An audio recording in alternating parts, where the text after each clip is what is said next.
ನಮಸ್ಕಾರ ವೀಕ್ಷಕರೇ, ರಿವ್ಯೂ ಚಾನಲ್ಗೆ ಸ್ವಾಗತ. ನಾನು ಸೌಖ್ಯ ಗಾಂವ್ಕರ್.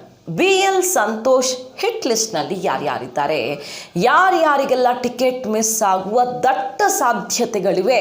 ಒಂದು ಕಡೆ BSY ಕ್ಯಾಂಪ್ನಲ್ಲಿ ಗುರುತಿಸ್ಕೊಂಡಿರೋರಿಗೆ ಶಾಕ್, ಮತ್ತೊಂದು ಕಡೆಗೆ ವರ್ಚಸ್ವಿ ಯುವ ನಾಯಕರ ಪಡೆಯನ್ನು ನಾನು ಕಟ್ಟಬಲ್ಲೆ, ರಾಜ್ಯ ರಾಜಕಾರಣದಲ್ಲಿ ಛಾಪು ಮೂಡಿಸಬಲ್ಲೆ ಅನ್ನುವಂಥ ಸಂದೇಶ ಕೊಡೋದು.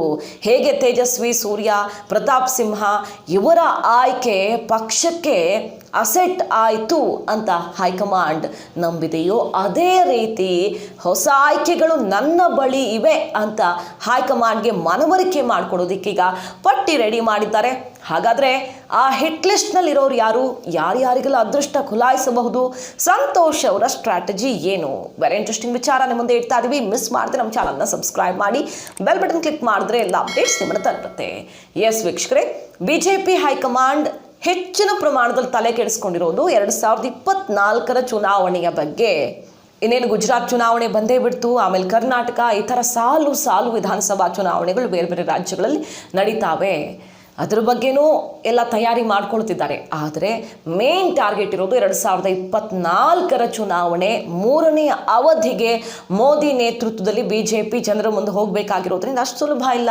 ಬಿಹಾರದ ಡೆವಲಪ್ಮೆಂಟು, ಮಹಾರಾಷ್ಟ್ರದಲ್ಲಾಗಿರುವಂಥ ಡೆವಲಪ್ಮೆಂಟಿಂದಾಗಿ ನಾಳೆ ಲೋಕಸಭಾ ಚುನಾವಣೆಯಲ್ಲಿ ಒಂದಿಷ್ಟು ಸಮಸ್ಯೆಗಳಾಗಬಹುದು. ಈಗ ಅಂದ್ಕೊಂಡಂಗೆ ಸರ್ಕಾರ ರಚಿಸಿಬಿಟ್ವಿ ಅಂದ ಮಾತ್ರಕ್ಕೆಲ್ಲ ಆಗಲ್ಲ. ಒಂದಿಷ್ಟು ಪ್ರತಿರೋಧ, ಬಿಸಿ ಎಲ್ಲ ಶುರುವಾಗಿರೋದ್ರಿಂದಾಗಿ ಇರುವಂತಹ ರಾಜ್ಯಗಳನ್ನು ಉಳಿಸ್ಕೊಳ್ಬೇಕು. ಬೇರೆ ಕಡೆ ಗೆಲ್ಲೋದಕ್ಕಾಗತ್ತಾ ಇಲ್ವಾ ಅಂಥ ಅವಕಾಶ ಸೃಷ್ಟಿಯಾಗಿದೆಯಾ ಗೊತ್ತಿಲ್ಲ. ಇರೋ ಕ್ಷೇತ್ರಗಳನ್ನು, ಇರೋ ರಾಜ್ಯಗಳನ್ನು ಉಳಿಸ್ಕೊಳ್ಬೇಕು ಅಂತ ಬಹಳ ಗಂಭೀರವಾಗಿ ಪ್ರಯೋಗಗಳು ಶುರುವಾಗಿವೆ. ಈಗ ಆ ನಿಟ್ಟಿನಲ್ಲಿ ಕರ್ನಾಟಕದ ಬಗ್ಗೆ ಮಾತನಾಡುವುದಾದರೆ, ಈಗಾಗಲೇ 2 ವರ್ಷ ಬಾಕಿ ಇರುವಾಗಲೇ BJP ಆಂತರಿಕ ಸರ್ವೆ ಮಾಡಿ ರಿಪೋರ್ಟ್ ತರಿಸ್ಕೊಂಡು ವಿವಿಧ ರಾಜ್ಯಗಳಲ್ಲಿ ಎಷ್ಟು ಲಾಸ್ ಆಗುತ್ತೆ, ಎಷ್ಟು ಗೇನ್ ಆಗುತ್ತೆ ಅನ್ನೋ ಲೆಕ್ಕಾಚಾರ ಎಲ್ಲ ರೆಡಿ ಮಾಡ್ಕೊಂಡಿದೆ. ಕರ್ನಾಟಕಕ್ಕೆ ಸಂಬಂಧಪಟ್ಟಂಗೆ ಪರ್ಟಿಕ್ಯುಲರ್ ಆಗಿ ಮಾತನಾಡೋದಾದರೆ ಇಲ್ಲಿ ಅರ್ಧಕ್ಕರ್ಧ ಲಾಸ್ ಆಗುತ್ತೆ. ಅಂದರೆ 25 ಕ್ಷೇತ್ರಗಳನ್ನು ಗೆದ್ದಿತ್ತು ಕಳೆದ ಬಾರಿ BJP ಯಡಿಯೂರಪ್ಪನವರ ನಾಯಕತ್ವದಲ್ಲಿ. ಈ ಬಾರಿ 12-13 ಆಸ್ಪಾಸಲ್ಲಿ ಬರಬಹುದಷ್ಟೇ ಯಥಾಸ್ಥಿತಿಯಲ್ಲಿ ಹೋದರೆ ಅನ್ನುವಂಥ ರಿಪೋರ್ಟ್, ಆತಂಕಕಾರಿ ಶಾಕಿಂಗ್ ರಿಪೋರ್ಟ್ ಸಿಕ್ಕಿರೋದು. ಇಂಡಿಯಾ ಟುಡೇ ಒಪಿನಿಯನ್ ಪೋಲ್ ಕೂಡ ಇದೇ ನಂಬರ್ಸ್ ಕೊಟ್ಟಿದೆ.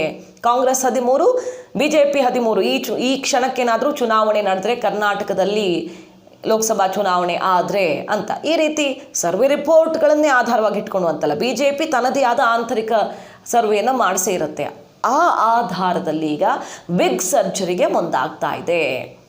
ಈಗಿರುವಂತಹ MPಗಳಿಗೆ, ಬಹಳಷ್ಟು ಜನ ಸಂಸದರಿಗೆ ಟಿಕೆಟ್ ಮಿಸ್ ಆಗೋದು ಗ್ಯಾರಂಟಿ. ವಯಸ್ಸಿನ ಆಧಾರದ ಮೇಲೆ, ಕೆಲವೊಂದು ಕ್ಷೇತ್ರದಲ್ಲಿರುವಂತಹ ವಿರೋಧದ ಕಾರಣದಿಂದಾಗಿ, ಇಮೇಜ್ ಕೆಡಿಸ್ಕೊಂಡಿದ್ದಾರೆ ಅನ್ನೋ ಕಾರಣಕ್ಕಾಗಿ, BJPಗೆ ಡ್ಯಾಮೇಜ್ ಆಗಿದೆ ಅನ್ನೋ ಕಾರಣಕ್ಕಾಗಿ, ಈ ರೀತಿ ಹಲವಾರು ಮಾನದಂಡಗಳನ್ನು ಆಧಾರವಾಗಿಟ್ಕೊಂಡು ಅವರನ್ನು ಕೈ ಬಿಡೋದಕ್ಕೆ ಲೆಕ್ಕಾಚಾರ ಶುರುವಾಗಿದೆ. ಈಗಾಗಲೇ ಕರ್ನಾಟಕ ರಾಜಕಾರಣದಲ್ಲಿ, ಕರ್ನಾಟಕ BJPಯಲ್ಲಿ ಛಾಪು ಮೂಡಿಸೋದಕ್ಕೆ ಸಿಕ್ಕಾಪಟ್ಟೆ ಪ್ರಯತ್ನ ಮಾಡ್ತಿರುವಂಥ BL ಸಂತೋಷ್ ಅವರು ತನ್ನ ಬತ್ತಳಿಕೆಯಲ್ಲಿರುವ ಯುವ ಅಸ್ತ್ರಗಳನ್ನು, ಯುವ ನಾಯಕರ, ವರ್ಚಸ್ವಿ ಯುವ ನಾಯಕರ ಪಡೆಯನ್ನು ಹೈಕಮಾಂಡ್ಗೆ ಪರಿಚಯಿಸೋದಕ್ಕೆ ಮುಂದಾಗ್ತಿದ್ದಾರೆ. ಕರ್ನಾಟಕದಲ್ಲಿ ಈಗ ಬಹಳಷ್ಟು MPಗಳ ಪೈಕಿ ವಯಸ್ಸಾದವರೇ ಇದ್ದಾರೆ. ಮತ್ತೆ ಅವರಿಗೆ ಪಕ್ಷದ ಅಲಿಖಿತ ನಿಯಮದಂತೆ ಟಿಕೆಟ್ ಕೊಡೋದು ಕಷ್ಟ, ಕೊಟ್ಟರೆ ಅವ್ರು ಗೆದ್ಕೊಂಡು ಬರೋದು ಕಷ್ಟ. ಹಾಗಾಗಿ ಹೊಸ ಮುಖಗಳನ್ನು ಇಂಟ್ರೊಡ್ಯೂಸ್ ಮಾಡಲೇಬೇಕು.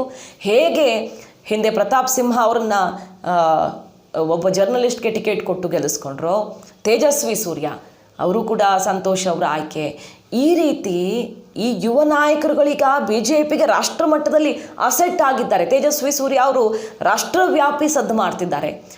ಈ ರೀತಿ ಯುವ ಪಡೆಯನ್ನೇ ಕಟ್ಟಿಕೊಡಬಲ್ಲೆ ನಾನು, ವೈಬ್ರೆಂಟ್ ಆಗಿ ಕೆಲಸ ಮಾಡುವಂತಹ ಯುವ ನಾಯಕರು, ಮಹತ್ವಾಕಾಂಕ್ಷೆ ಇರೋ, ಪಕ್ಷಕ್ಕಾಗಿ ನಿಷ್ಠೆಯಿಂದ ದುಡಿಯುವಂತಹ ಕಾರ್ಯಕರ್ತರು ಬಹಳಷ್ಟು ಜನ ಇದ್ದಾರೆ ನನ್ನ ಲಿಸ್ಟಲ್ಲಿ ಅಂತ ಜವಾಬ್ದಾರಿ ಹೊತ್ತಿರುವಂತಹ BL ಸಂತೋಷ್ ಹಿಟ್ ಲಿಸ್ಟ್ನಲ್ಲಿ. ಹಾಗಾದರೆ ಯಾರಿದ್ದಾರೆ, ಯಾರಿಗೆ ಶಾಕ್ ಕಾದಿದೆ, ಯಾರಿಗೆಲ್ಲ ಟಿಕೆಟ್ ಮಿಸ್ ಆಗಬಹುದು, ಯಾವ್ಯಾವ ಕಾರಣದಿಂದ, ಮತ್ತು ಅದೃಷ್ಟ ಯಾರಿಗೆ ಅನ್ನೋದು ಈಗ ಕುತೂಹಲಕ್ಕೆ ಕಾರಣವಾಗಿದೆ.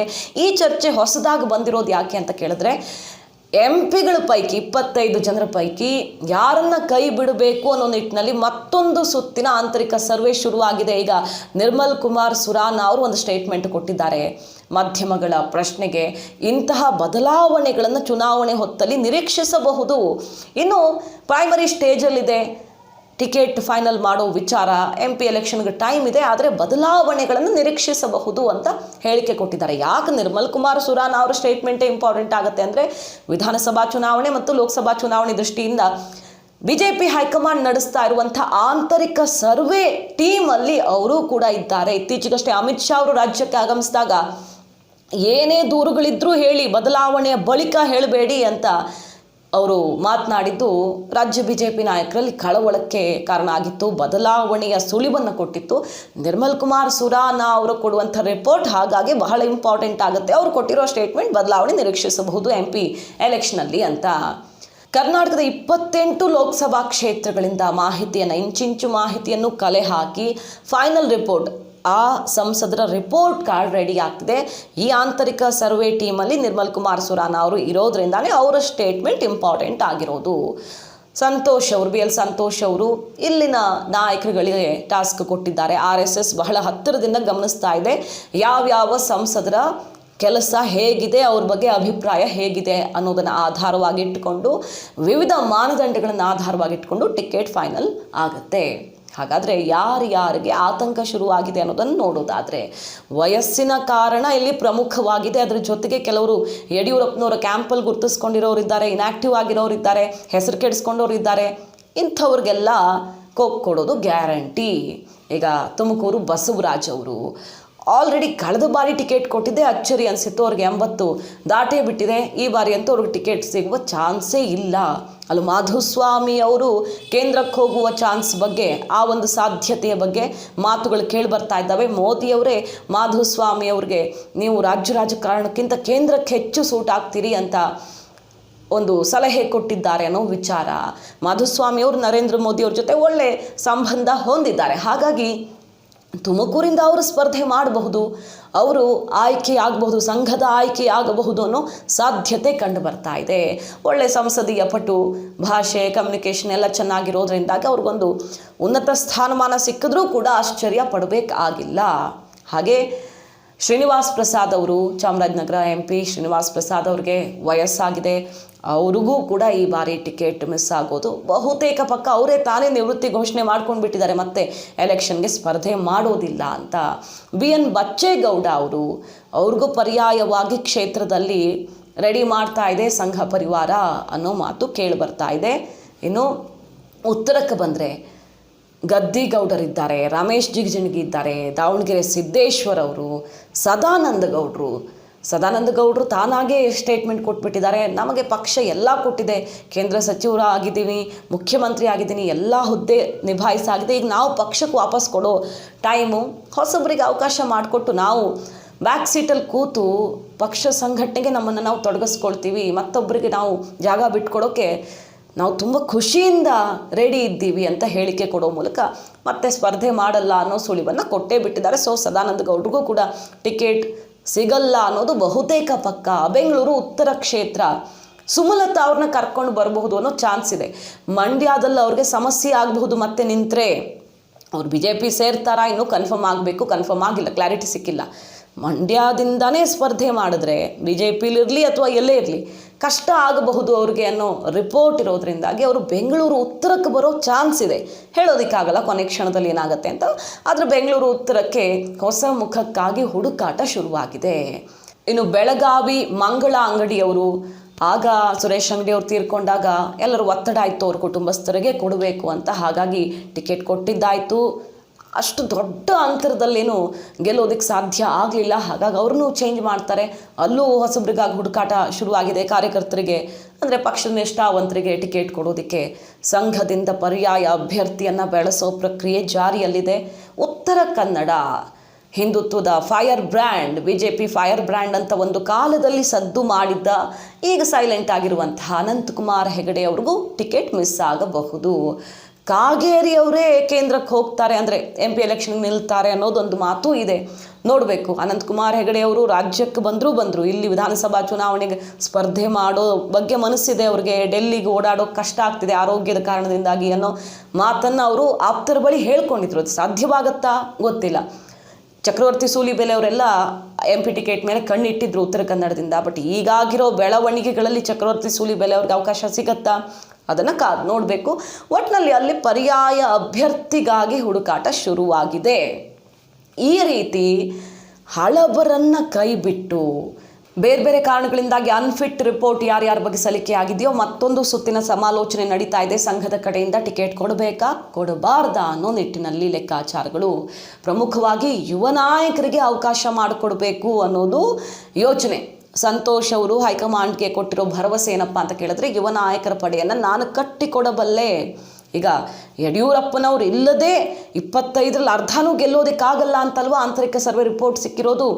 ಆದರೆ ಈ ರೀತಿಯ ಯುವ ನಾಯಕರಿಗೆ ಅವಕಾಶ ಮಾಡಿಕೊಟ್ಟಲ್ಲಿ ಖಂಡಿತ ಈ ಸರ್ವೆ ರಿಪೋರ್ಟ್ ತಲೆ ಕೆಳಗಾಗುತ್ತೆ. ನಾವು 20ಕ್ಕೂ ಹೆಚ್ಚು ಸ್ಥಾನಗಳನ್ನು ಗೆಲ್ಲಬಹುದು ಅನ್ನುವಂಥ ವಿಶ್ವಾಸ ತುಂಬುವ ಕೆಲಸ BL ಸಂತೋಷ್ ಅವ್ರ ಕಡೆಯಿಂದ ಆಗ್ತಾ ಇದೆ. ಹೇಗೆ ತೇಜಸ್ವಿ ಸೂರ್ಯ ಅವರ ಆಯ್ಕೆ, ಅನಂತಕುಮಾರ್ ಅವ್ರು ತೀರ್ಕೊಂಡಾಗ ತೇಜಸ್ವಿನಿ ಅವ್ರಿಗೆ ಟಿಕೆಟ್ ಕೊಡಬೇಕು ಅನ್ನುವಂಥ ಒತ್ತಡ ಇತ್ತು. ಹಾಗಿದ್ದು ಕೂಡ ಸಂತೋಷ್ ಅವರು ತಮ್ಮ ಕಾರ್ಡ್ ಪ್ಲೇ ಮಾಡಿ ತೇಜಸ್ವಿ ಸೂರ್ಯ ಅವ್ರಿಗೆ ಅವಕಾಶ ಮಾಡಿಕೊಡ್ತಾರೆ. ತೇಜಸ್ವಿ ಸೂರ್ಯ ಅವರು ಇವತ್ತು ಹೈಕಮಾಂಡ್ ಮಟ್ಟದಲ್ಲಿ ಎಲ್ಲರ ಮನ ಗೆದ್ದಿದ್ದಾರೆ. ರಾಷ್ಟ್ರವ್ಯಾಪಿ ಪ್ರತಿಭಟನೆಗಳ ಮೂಲಕ, ಸಂಸತ್ನಲ್ಲಿ ಭಾಷಣದ ಮೂಲಕ ಸಿಕ್ಕಾಪಟ್ಟೆ ಸದ್ದು ಮಾಡ್ತಿದ್ದಾರೆ. ಮೋದಿಯವ್ರಿಗೂ ಕೂಡ ಇವರು ಪಕ್ಷದ ಅಸೆಟ್ ಅಂತ ಅನಿಸಿದೆ.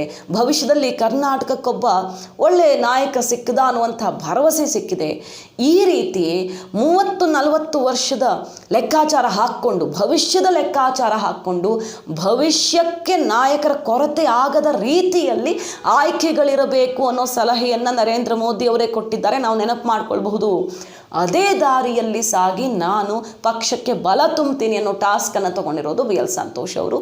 ಹೀಗಾಗಿ ರಾಜ್ಯದ BJP ನಾಯಕರು, ಹಾಲಿ ಸಂಸದರುಗಳಿಗೀಗ ಟೆನ್ಷನ್ ಢವ ಶುರುವಾಗೇ ಬಿಟ್ಟಿದೆ. ಹಾಗೆ ಕೆಲ ಕ್ಷೇತ್ರಗಳಲ್ಲಿ ಪರ್ಯಾಯ ನಾಯಕರನ್ನು ಬೆಳೆಸ್ತಾ ಇರೋದು ತಮಗೆ ಟಿಕೆಟ್ ಮಿಸ್ ಆಗೋದು ಗ್ಯಾರಂಟಿ ಅನ್ನೋ ಸುಳಿವನ್ನೂ ಕೊಟ್ಟಿದೆ ಹಲವು MP ಗಳಿಗೆ. ಇದು ಸದ್ಯ ಕೇಸರಿ ಪಾಳ್ಯದ ಮಹತ್ವದ ಬೆಳವಣಿಗೆ. ವೀಕ್ಷಕರೇ, ಮಾಹಿತಿ ನಿಮ್ಗೆ ಇಷ್ಟ ಆಗಿದ್ರೆ ಮಿಸ್ ಮಾಡ್ತೀನಿ ನಮ್ಮ ಚಾನಲ್ನ ಸಬ್ಸ್ಕ್ರೈಬ್ ಮಾಡಿ, ಬೆಲ್ ಬಟನ್ ಕ್ಲಿಕ್ ಮಾಡಿದ್ರೆ ಎಲ್ಲ ಅಪ್ಡೇಟ್ಸ್ ನಿಮ್ಮನ್ನು ತಲುಪುತ್ತೆ. Thank you.